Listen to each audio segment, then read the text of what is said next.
Oh, hey Dipanjan, and welcome to the channel. Yeah, And hi thanks a Tejan. lot for making the time for this Yeah. video. It's a pleasure to interact with you. So that you Yeah, approached me over LinkedIn, and I was like, yeah, it's a very nice platform. It's a very nice initiative that you have taken, like to help students and to bridge the gap between like what people should do after undergrad or postgrad, and what are the opportunities and things are available, and what can be the career path yeah. which people So should it follow. actually all stems from my time when so I was very indecisive when it was. Mm, So I wanted to go for a PhD. I also wanted to go for a job. It was so mm, I use LinkedIn extensively. I contacted many people just like you, yeah, and then many of them were kind enough to share their insights. yeah. So that really helped me. So we'll start with a brief introduction about you, Hmm. and it would be nice if you can give a education background as well. Yeah, sure. So, I start. I completed my undergrad from a college in Kolkata. So it's like the Meghnad Shaha Institute of Technology. It's engineering college in Kolkata. I did my BTech in electronics and communication engineering, and after that, I went on to join Jadavpur University for my masters in VLSI design and microelectronics technology. And then after the masters, I joined Penn State as a PhD student in 2021, and this is my. I just entered into the third year of PhD, and so I'm doing a PhD. The department is engineering, science, and mechanics in the Pennsylvania State University, and we work on 2D materials. So these are like two-dimensional materials. So we Right. all know like silicon is three-dimensional. So you confine one vector space, so you get a two-dimensional material. Mhm. And we, in one word, I should say, like we make MOSFETs and other transistors, like two-dimensional field effect transistor, and then we use those devices for many cutting edge applications like neuromorphic, hardware security, Right, right. sensing, and then by inspired computing and a lot of stuff. So this Mhm. is what I kind of right now am doing.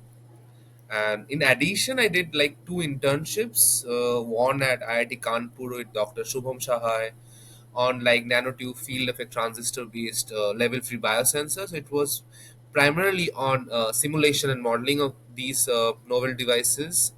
And one internship which I did is with Dr. Somendu Sinha. He's a senior scientist in CSIR Central Electronics Engineering Research Institute at Okay. Pilani. Both of that are where during the COVID period, so it was like most of like it was completely work from home. I used to work from home and report to them, so it was productive, yeah. And I kind of learned a lot from these Mhm. experiences, yeah. So you did two research internships. That Yes. means were you like already planned on going for research or Yeah, was so it I something else? was I didn't have a concrete plan of like where should I apply for PhD and which IIT, whether in India or outside India. So the basic story starts from like I was sure that I want to do a PhD, but I didn't have much idea about like in which particular domain I should do the PhD, right? Because my expertise were like it's still now it's microelectronics, and microelectronics has a lot of branches, Yeah, yeah. right? It has like modeling, simulation, power devices like gallium nitride based devices. Mhm. Then people do a lot of stuff on circuit design, right? RTL, SoC. There Right. is VLSI physical design where people work on algorithms and stuff. So I was not sure about that time. What only one thing which I knew is like I understand a little bit of semiconductor devices because it takes a lot of time to understand and have a good grip over device physics, right? You Right, also right. know that, right? So I was kind of sure about the fact that I want to do something along these lines, like in microelectronics, maybe semiconductor devices and stuff. So that was sure, but I did not have a pretty clear picture in my head from the beginning that where should I apply or something. And then I was doing the internship with Dr. Shahai at IIT Kanpur.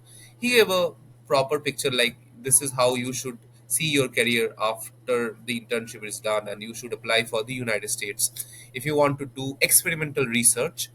US is the best place, Okay. because before that I was planning for Germany and other European countries. So he Mm-hmm. just said, like, if you want to get a very productive PhD in engineering rather in microelectronics engineering, you Mm-hmm. should go to either Singapore or US. US should be your first prefer choice. Okay. So that is what he suggested, and then I looked for like many professors in the US, and Mm-hmm. then I applied to many universities, like 7 8 universities. And then I right now I'm working with Dr. Saptarshi Das. He's one of the Yeah, yeah. very renowned scientists or professor in this particular field of Correct. nanoelectronics, right? So I got the admit, and I gave an interview to him, and he offered me a position in his group. So this is how the whole thing kind of happened in a nutshell. So, post applying or contacting Professor Saptarshi, you Yeah. would have also had to apply through their official portal and Yes, submit the absolutely. total GRE score, Absolutely. right? Yeah. So the whole process is like, the first step is to go to. So many of the students are, when they ask me like what to do, and when I Mm, say that the basic thing is to look for two departments mostly in the mm, US. If you are searching for like position related to devices or circuit design and all these things, so device professors are sometimes in the electrical and computer engineering department. They are associated with this department, or can be associated with the material science and engineering department. yeah. Okay, so two departments students should, the whoever wants to apply for the US, they should look for. And the basic thing is like, their websites are so good. So you go to the Yeah. departmental website, there will be a research section, there will be a people section where you find professors, Mm, and then you find in the research section you will find subsections, like what are the research thrust areas on which the department works on. And then if you go there, you will find a few labs, and then someone's lab and some professor's lab, or some a list of names working on, for example, in RF and microwave, semiconductor devices, mm, systems, sensors, and many yeah. other things. So it's very structured. If you look for the website, that is the best thing to do. So you have to invest at least 1 month just to go to the websites of different universities and find out the professors, and you have to think about like in which direction you want to go and whom you want to apply. Okay, Yeah. and another key point here is that when you're applying, simultaneously you have to check the Google Scholar profile Mm, of that professor in Google Scholar, because that is very important. Because even if the name of the professor is there in the website, he or she may not be active lately, right, mm, in research. correct. So Yeah. they won't have the PhD position, or even if you join that group, it will not be very beneficial for you in Mm, terms of gaining knowledge and experience, right? And ultimately in PhD we need papers, right? That is a simple thing. There are many people who are talking about, no, PhD, you should do a good work, but ultimately the data and the results that you are getting, yeah. that speaks. I mean, Mm, and also the whole electronics and microelectronics, nanoelectronics, this particular domain is very fast moving. If you correct. don't publish anything quickly, then maybe a university in China will publish it, like Peking or Fudan, because they Mm, are extremely fast, yeah. extremely fast. Okay, so that is the thing you should do. Check the websites of these two departments primarily. For computer science, they can check computer science. For physics, chemistry, they can do that. For I'm talking about the people from the electrical engineering or electronics and communication Correct. engineering from India, mostly applying. Check the university, go to the university website, then go to the departmental website, check the name of the professors, and then write an email like, I have my BTech or masters from this. I'm doing this is my thesis work, maybe master's thesis or Mm, undergrad thesis. There's some amount of experience yeah. I have in most of the times from an undergrad student, because in the United States, if you have a BTech from India, you are eligible to apply for the PhD program. You don't need a master's Yeah, yeah, actually, and that is the correct. beauty of US actually. In Europe, you need a master's to apply Yeah, for PhD. correct. That hierarchy is not here, so they don't expect much from a BTech student. It's just that you have good GPA, right? And then you have little bit of experience, like MATLAB, for example, or some like Python, or C++, basic stuff, But the main thing is like your fundamentals are clear. If Hmm. that is not clear, they may not like it. Even if you have like some very good papers in your undergrad or masters, and you're from very reputed institute in India, the which matters the most is like your fundamentals are clear, and whatever a little bit, maybe 10%, 15%, you have a good knowledge about what you are speaking when appearing for an interview. Yeah. So you're speaking about fundamentals. So I would just like to ask that during your interview, so how were the questions like for the PhD interview? So, Dr. Das, I remember two questions actually. One was he was showing me, because he shared his screen, so he was showing me an uh, IDVG, like the transfer characteristics of a Mm-hmm. MOSFET. Like when you give a voltage, you get a current from a transistor. That's as simple as Mm-hmm. that. So, and in the logarithmic scale, you see all the currents. So from the off state to the on state. This is very technical kind of. And then he was asking me how should you calculate the subthreshold slope, which is Okay. the very basic parameter to judge whether you have a low power device or not. Mm-hmm. As simple as that. Right. Yeah. So I said like this is how you should calculate, like Okay, okay. maybe three orders of change in the current, Mm-hmm. corresponding change in the voltage. So he was, yeah, it was very good. And then what he said is from my experience, because I talked about like I have worked on tunnel FETs and stuff, Mm-hmm. right? So he asked me to draw the band diagram of a tunnel FET, and in the on state where bands are bent, Okay, right? okay. So and then he asked like what are the two parameters which kind of determines your current in a tunnel FET.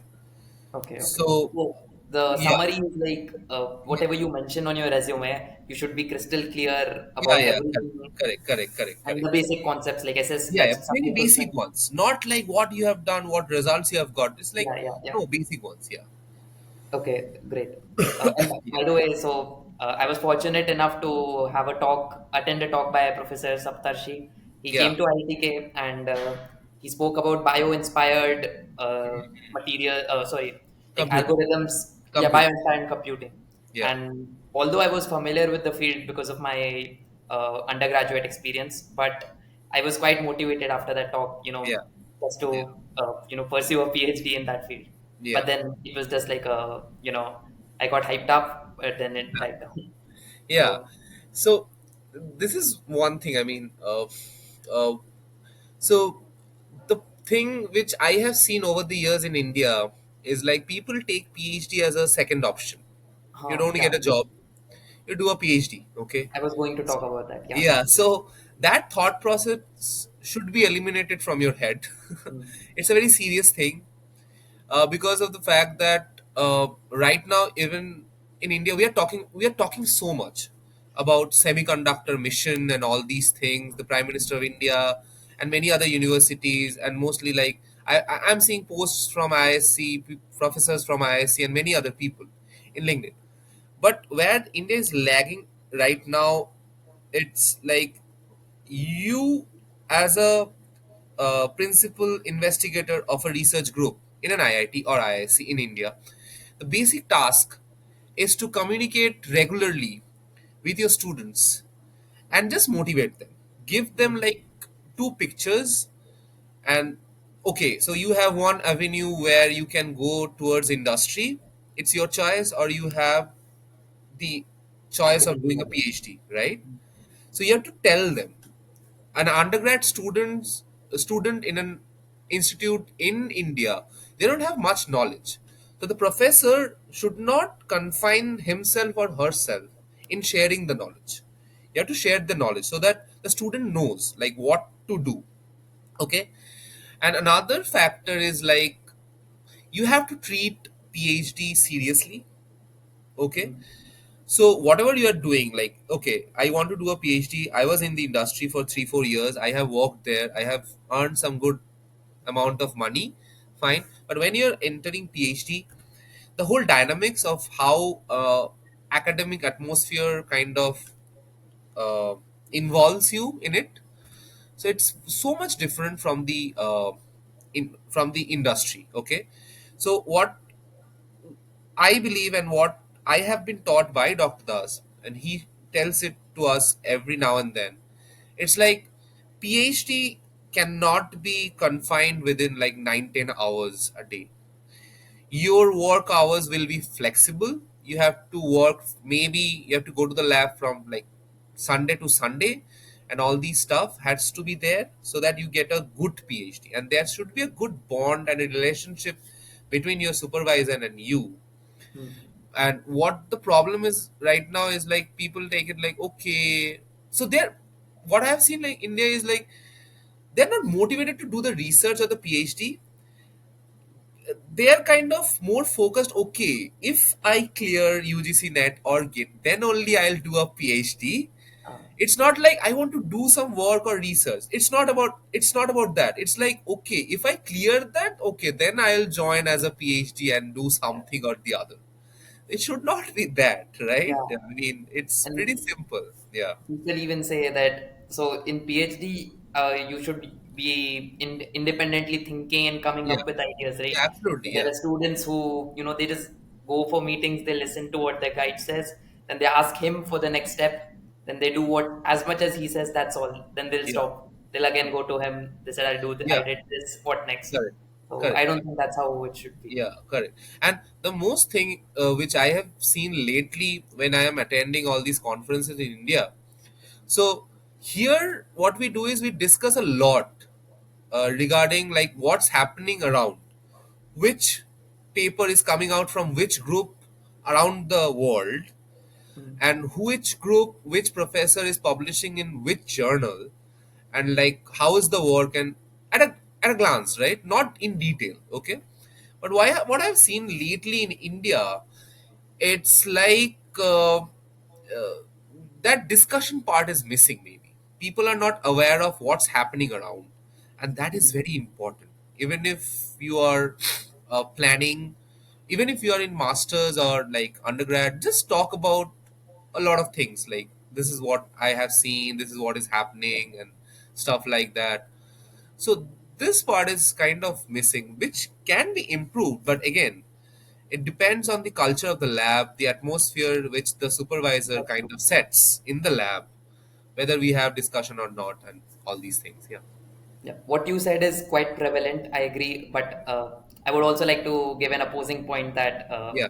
Professor Saha's lab, it's not like that. The things are really good there. They Mm. discuss, they have healthy discussions. Yeah. Yeah. So I would just, give a brief background of myself so that you know where I'm coming from. Yeah. So in second year of my undergrad, that's when the end of second year, that's when COVID came.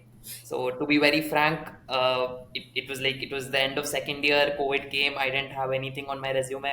So I thought, okay, I'll just get some work done so that, I can add something on my resume. That was just my initial goal. Okay. So that time I contacted a few professors. Uh, and in second year, you don't have as much knowledge. You're just getting started. First year Yeah. is common for all at IITs. Yeah. So Professor Sahai was lucky. Yeah, I was lucky enough so that Professor Sahai joined right at that time, and Yeah. I joined his group, and we had really healthy and just wholesome conversations related to everything in the semiconductor domain. Yeah. So he actually changed my perspective on research, Yeah. and he had got me so motivated for it. I really enjoyed the work there. Yeah. So I thought of applying for a PhD that time, and I skipped the summer internship season that was going to happen, Hmm. and I sat for a research. I applied for research internships, Hmm. and I applied to a group in Israel Okay. at Technion? Is Technion. it Technion? Yeah, Okay. Professor Okay. Shahar. Yeah. So, but that time again, COVID was there, so I couldn't go. But we were, in touch virtually, and Hmm. then again, so I was also doing other courses in circuits, devices, and all that. So that made me a bit confused about in which field should I pursue a PhD. Should it be Yeah. devices? Should it be circuits? Yeah, that Then, happens. Yeah. and should it be from India? Should it be abroad? Should it be all those things? Should I go for a MS and then PhD? Hmm. And all those, there are many questions, right? You can do all the permutations. Yeah. So I had all those questions. Then I talked to many people, and then there was one more question that if I do a PhD and then go for a job, because ultimately I didn't want to be a professor, I wanted to go for a job. So the question was, if I go for a PhD and then go for a job, is it equivalent or better than if I just go for a job right now and then, level up in the hierarchy? So So, depends on what type of job. So if you're right now working on circuits, maybe analog mixed signal or maybe something else, and you then do a PhD in the same domain, okay? Maybe either digital circuit or analog circuit. Let hmm, me put in this way. So okay. you are working right now, maybe in Texas Instruments or like Intel, Qualcomm, Micron, Nvidia, wherever it is, and you decide after 2 3 years that you want to do a PhD in that domain. Okay, Mhm. so if you do that after the PhD is done in that particular domain, you will get a very highly paid, very good position, very good salary and all these stuff in a very reputed company, and you'll you'll be happy actually. You'll get a lot of experience as a part of your PhD in the same domain you are working on. So it's kind of a fact that you can work right now in a company, then join PhD, and then later if you want to join, if you want to do, what should I say? If you want to join academia or industry, that is fine. But the problem is somewhere else. People who are doing PhD right now, okay, and then they want to join industry first, spend like 3 4 years 5 years in the industry, then come back to academia. That's a problem. Okay. So when Why is once you that? join industry, either right now and then you can do PhD and join, because the PhD will kind of, it's a learning process from the scratch again. You have to unlearn everything which you have learned in the industry or your masters or undergrad, everything. Mhm.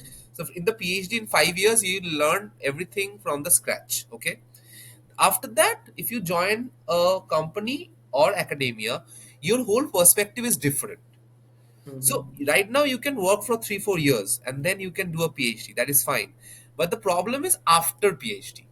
So after Okay. PhD, if you join industry, that's a kind of a no thing when you, if you want to come back to academia, because you have Mhm. to, after PhD if you run to academia you have to do a postdoc and you have to be in the process, in practice, like teaching in the Okay. class, Yeah, yeah, interacting yeah. with students and research and It's idea a and all different these stuff. mindset. Yeah. Yeah, correct. So for students who are doing a job right now, they have time of 3 4 years, they can do a job right now and then they can do a PhD. That is not a problem. Yeah. uh, for people, oh, another point which I missed, if someone is working, this is very specific, if someone is working in TCS or maybe Cognizant, right, in these companies, they want to do, after that they want to do a PhD in hardware. That's a difficult situation. Mhm. Okay, Yeah. so Got it. from Cognizant, if you want to switch to a hardware, if you want to do a PhD in hardware, maybe devices or circuits, like everything experimental, that's a difficult thing to do because your experience does not match Correct. with the PhD you are going to do. And also, it is also about letter of recommendation and all these things. The letter of Mhm. recommendation from Correct. Cognizant does not count if you want to Yeah. do a Yeah. PhD in hardware. Maybe it counts So, in software, but not in hardware.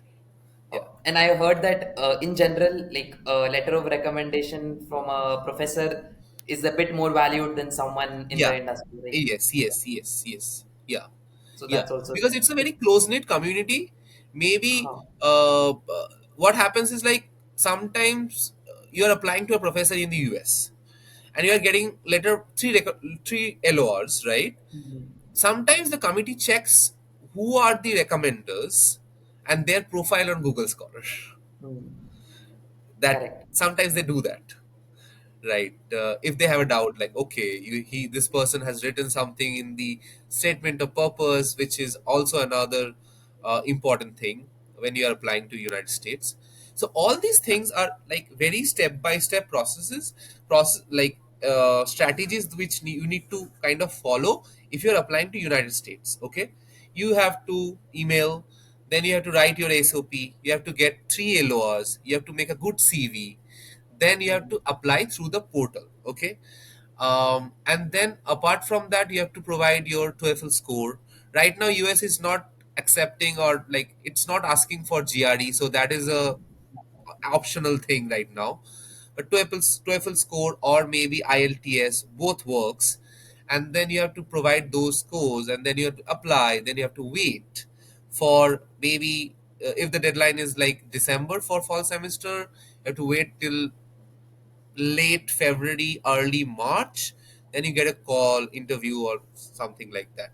Yeah, But yeah. Europe is very simple. You email a professor, if that professor has an opening, if and gives you replies you back with a interview or something, like interview call or something like that. If that they like you, they'll simply take you. It's very simple. They don't ask for TOEFL and all that. No. Oh, wow. Yeah, Okay. yeah, because they don't have that much of competition over there. Okay. The whole Southeast Asia, people from China, Japan, Singapore, Hong Kong, India, Bangladesh, Pakistan, also from the Middle East, Iran, Mm-hmm. Turkey, lot of people, and 90% of them are only applying to United States for PhD. Yeah, yeah. That's That's why true. there is a lot of competition over here. Europe, and you get a lot of countries in the Europe. So if you don't get Huh. into Germany, you have like option to apply to IMEC in Belgium, and Mm-hmm. like other places like Sweden, Denmark, Yeah, yeah. Austria, Netherlands, and Switzerland, and many other countries, right? Yeah, yeah. So that's a Okay. thing, you know. Okay. And one common question that, Yeah, there are people or my friends also had. yeah, So in college, typically in the beginning, you don't know if you want to do a PhD or not. So, and it happens that you might not have a very good CGPA. Like, let's yeah, say you have a 7.5. correct. So now everyone knows that for PhD, the higher the better, right? Yeah, So typically nine and all.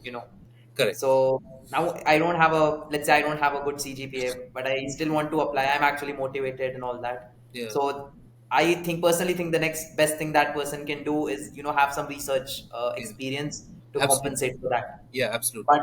But okay, in the case that, let's say for our field, it's a bit different because we can work, online. Let's say someone from biotech and all, they're working, they have to be at the lab. Let's say Yeah, someone from chemistry. yeah, So, but due to COVID or whatever, yeah. they couldn't be at the lab. They couldn't build their profile. Mhm. So now, what's the best thing that they can do? So, so if you're talking about PhD in India, that's a difficult thing with this CGPA, maybe, which I think it's true what you said. Absolutely. When you're talking about abroad, the Mm, CGPA. See, let me be very frank with you. So, if you try for 2 months or 3 months wholeheartedly, and you have a decent GPA, some work experience in the lab, maybe for people from biotech or microbiology and all these mm, things, you've done an internship 5 6 months, you have some experience, right? If you try wholeheartedly, you'll get a PhD position in the Europe. That is for sure. okay. That is what I have seen in the last 3 years.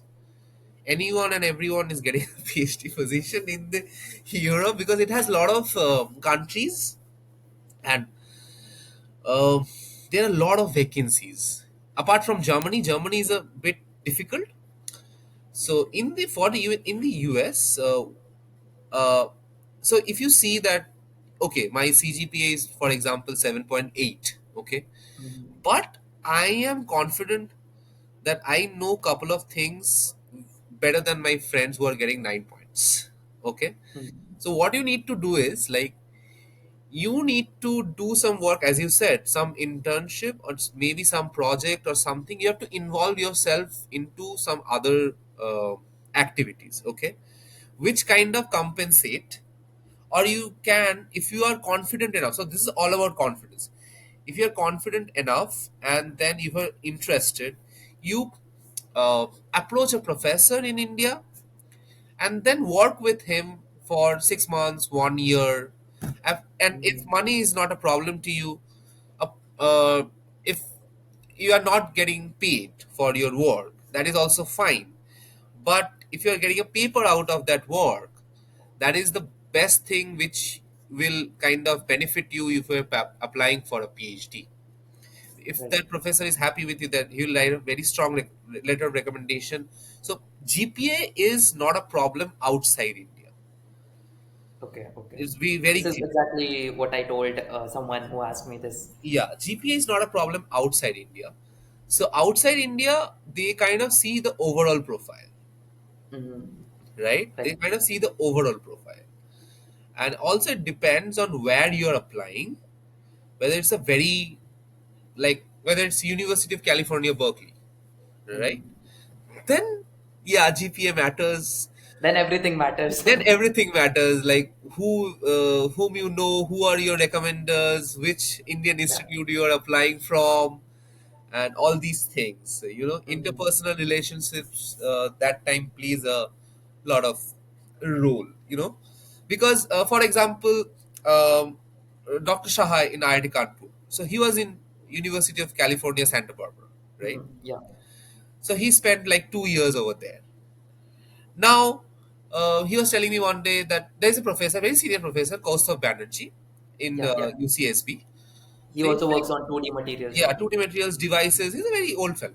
So he Mm. was saying, Dr. Sahai was telling me one day, because we are still in touch, we, Dr. Sahai, so we're still in touch. He was saying me one day that I had many interactions with Costa. So in the US, you call any professor by his name. Yeah. Like Yeah. I had a lot of interaction with Costa when I was as a postdoc over there, because I was working with Dimitri Strukov, but we used to like meet in Indian meetups and stuff like that. I used to attend Durga Mm. Puja and all these things. So now the factor is, if a student from Dr. Shahai's group from IIT Kanpur applies to Kaustav Banerjee in UCSB, and if he sees that, okay, he is Shubham's student, Mm. so that trust is also there. Like, yeah, maybe the student is good, So these are special cases. What I'm saying is special Yeah. cases. But in ordinary cases, what happens is, if you see that my GPA is not very high, I need to kind of add additional components to my profile so that it looks good. But it's all Mm. about confidence. You have to be confident enough to take that step to apply, even if your GPA is low. Even if other people are telling you that no, you should not, you should take this path. Why? I am You have to confident believe enough. in yourself. Yeah. Yeah, Yeah. exactly. It's all about that. It's all about that. Yeah. I was very close to applying to Professor Costa Banerjee's group. Oh, in UCSB? I even wrote the email. I almost sent it, and Uh-huh. then I think it was a weekend or some odd timing. I thought Okay. I'll do it in the weekdays, and then I didn't do it. Oh, Again, there were just so many thoughts coming in. Should I go for a PhD now yeah, or later, and all those yeah, yeah, things. yeah. So, Yeah, because in fact, you need to I be very clear in mind when you are applying for PhD. Because yeah, for many people, what happened, they join the PhD program, and then 1 year later, they think like, no, this is not what I'm looking for. exactly, yeah. So you have to be And there clear. are statistics, right, that half of the students drop out and those kind of things. What I So, feel is right now, if you join the PhD at an age of like 25, 26, you're a bit mature and you have some clarity. Like, okay, I have been in the industry for 3, 4 years. I have seen that. I have gained experience. mm, Now I right. have to like do this, you know, because PhD needs a lot of calmness as well. These are like Yeah, yeah. points which people don't really mention, because they think like, okay, even if you are not calm, that is fine. It's not Uh, a lot of calmness, and you need to be patient. If you're patient enough that, okay, the stipend I'm getting, I'm happy with it, I'm getting good papers, I'm passionate about mm, it, you should join PhD. By that time that thought process develop, you should apply for the PhD program. Otherwise, take your time, 3 4 years in the industry, work over there, or do a master's rather, whatever you students may like, or rather you may like, right? And then join a PhD if you like. So Mhm. yeah, I actually laugh at myself when I think about the path that I took.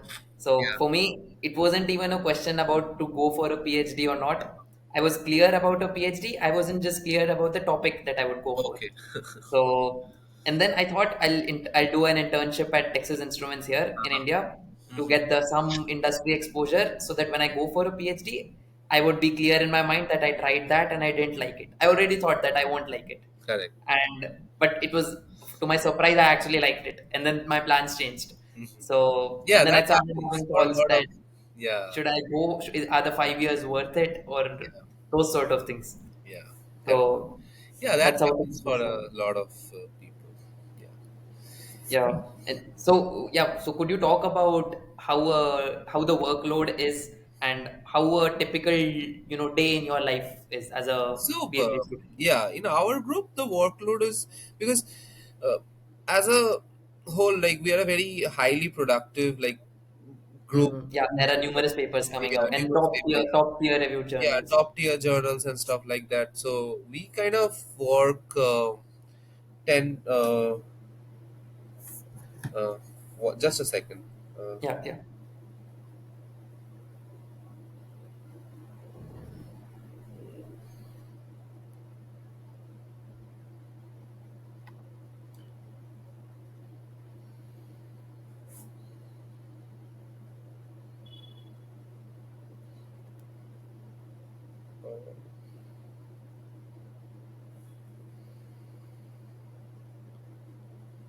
yeah, just sorry about this because my. Mhm.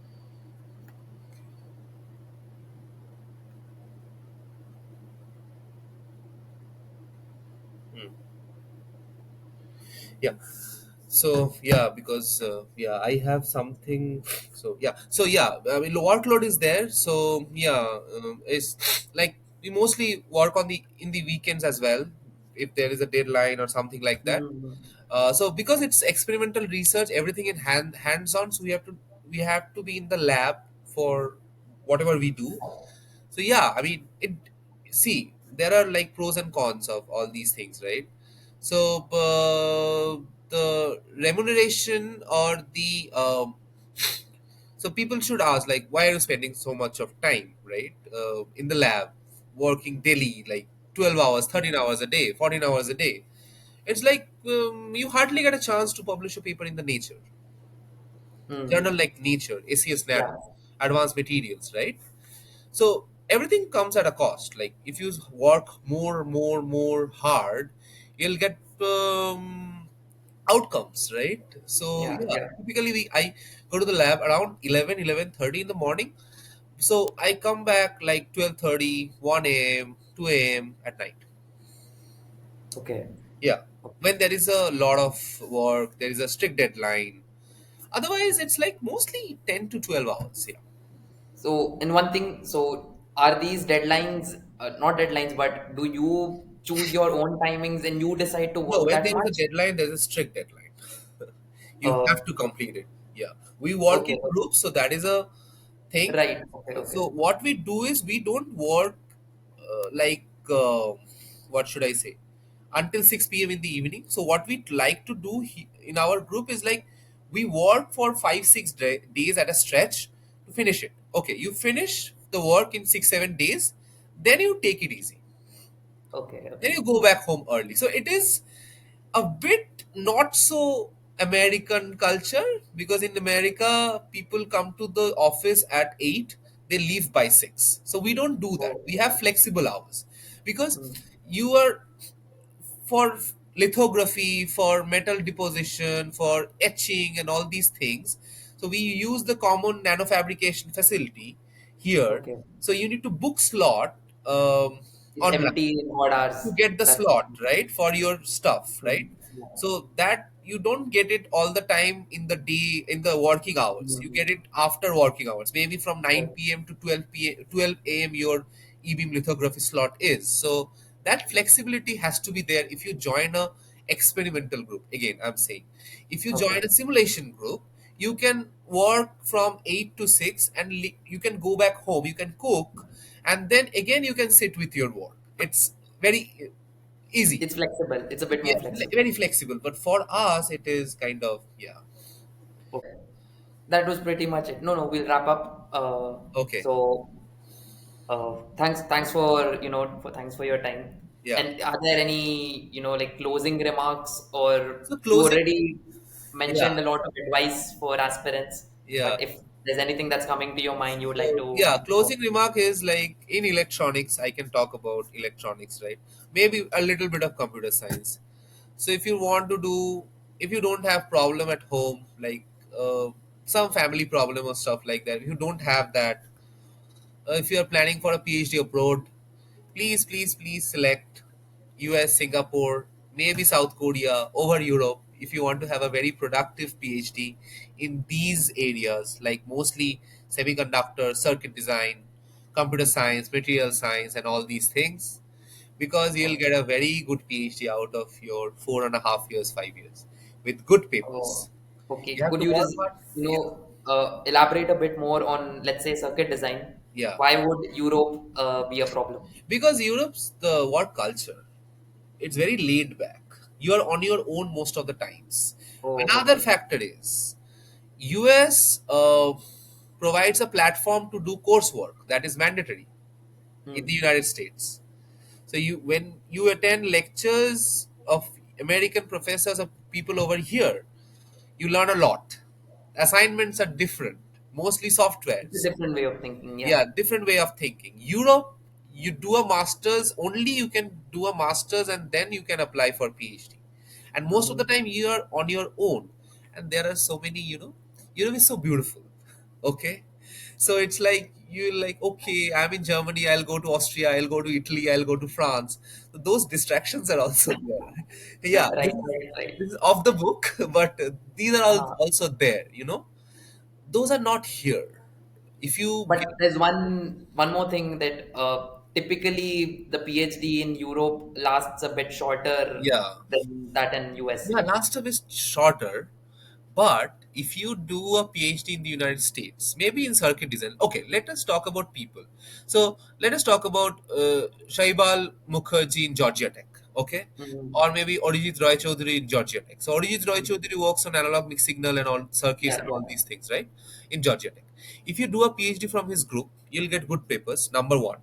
Number two, after 4 years or 4.5 years, you'll be placed in a very good company. Europe has hardly companies. You have to think also about that.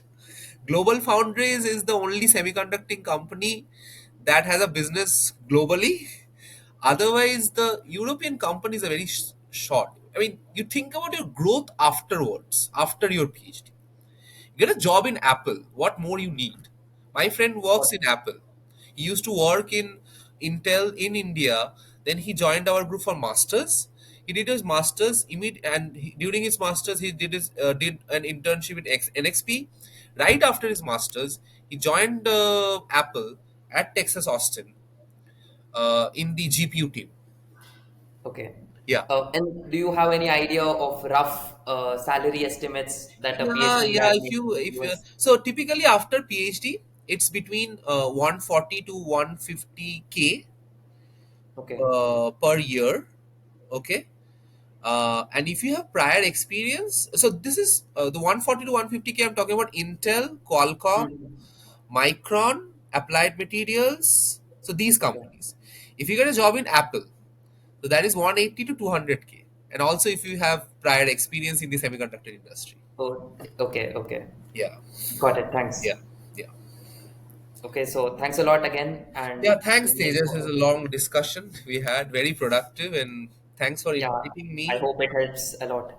Yeah, I hope, So, and I am very happy that you are taking this initiative for people who need help and they need to know more about like what can be done and what cannot be done. So it's a mm, very nice initiative. You're taking time out of your busy schedule, I think. So, mm, and you're doing this. Please carry forward this whole thing, the initiative yeah. which you have taken. Very nice. Okay. It was nice talking to you. All right. See you then. Yeah. All the best. Yeah. Bye. Same to you. Same to you. Good night.